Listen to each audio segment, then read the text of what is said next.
Jaya Jaya, Shivarajaya here from vitalcoaching.com. It has been pouring rain the whole night and now the frogs in the background. This is my soundtrack for the night. It's called Frogs in the Rice Fields. I love it. Typical Bali. So the topic for this video is why do we use secret languages? Why do we use secret words? Why is it that saying a word like Shanti or Surya or Jaya or Anahata is going to create a chain reaction of sensations in my body? It's going to activate something inside of me, a stream of life force, a stream of consciousness that is very specific and very magical. So how does it work? How does it work really? Why is it that we use words of power to activate qualities inside of us? And how does it work? So here is my experience, here is what I believe. I believe that words are energy objects. It means that they are simply little pieces of code that are anchoring themselves into our system. So those pieces of code or energy can be activated precisely by saying those words. They stay present in the collective, and then they are being activated in the collective when we speak those words. It's a little bit like using a phone number to call a good friend and then activating that relationship with that specific friend. So who is this friend that we are calling? Well, I believe that those sacred words, sacred languages, and actually all languages are like veins or energy channels or codes within an angelic body. Every word is a piece of consciousness, and every word is sacred. Now, certain languages will have a more horizontal or three-dimensional or four-dimensional energy into them. The English language, for instance, is used in very practical ways. It means that when we hear English words, we don't necessarily go into fifth dimension. We don't go into connection with spirit consciously, because we are using those words to activate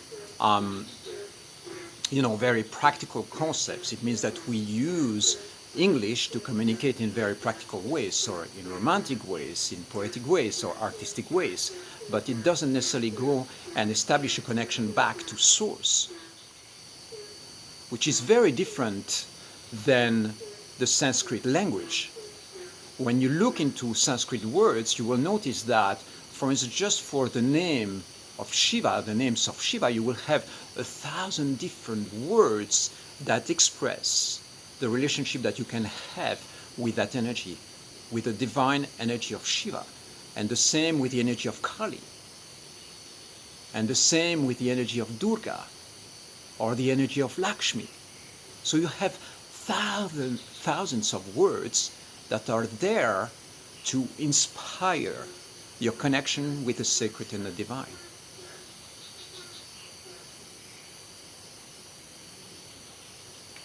And so when we call those energies, what we are doing, we are activating light codes.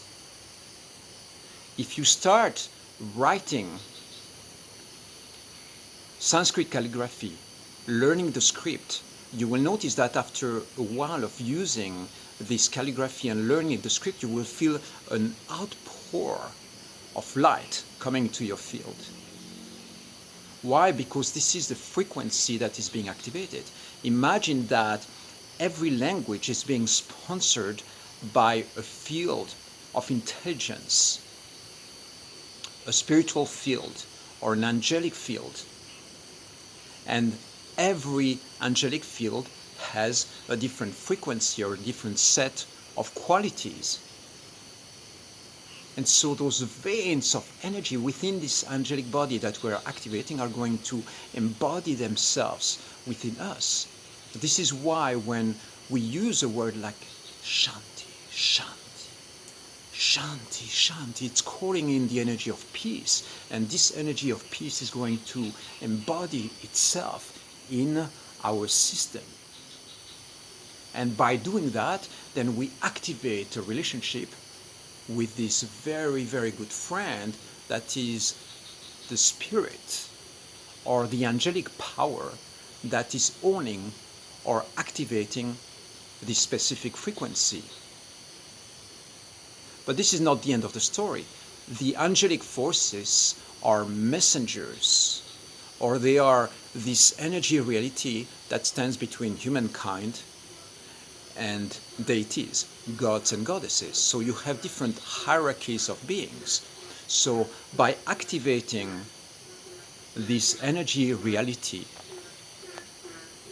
that connects us with those bodies of light that are those spiritual realities and those angelic realities, and eventually we connect and we go back to the divine.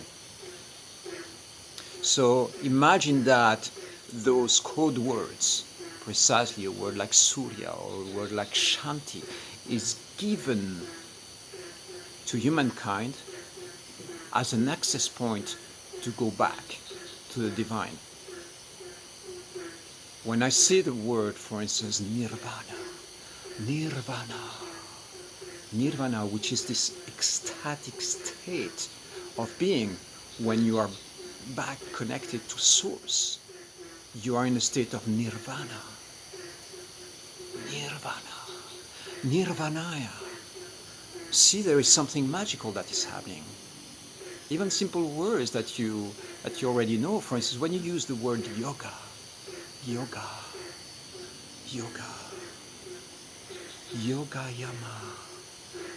yama, the mastery of being within a state of oneness.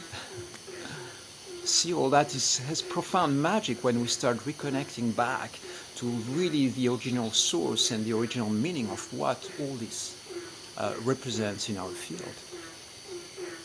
So if you don't know where to start, I really encourage you to start meditating on these words, to start singing them or using them in a way that is really conscious, realizing that every time you use a sacred word within a sacred language,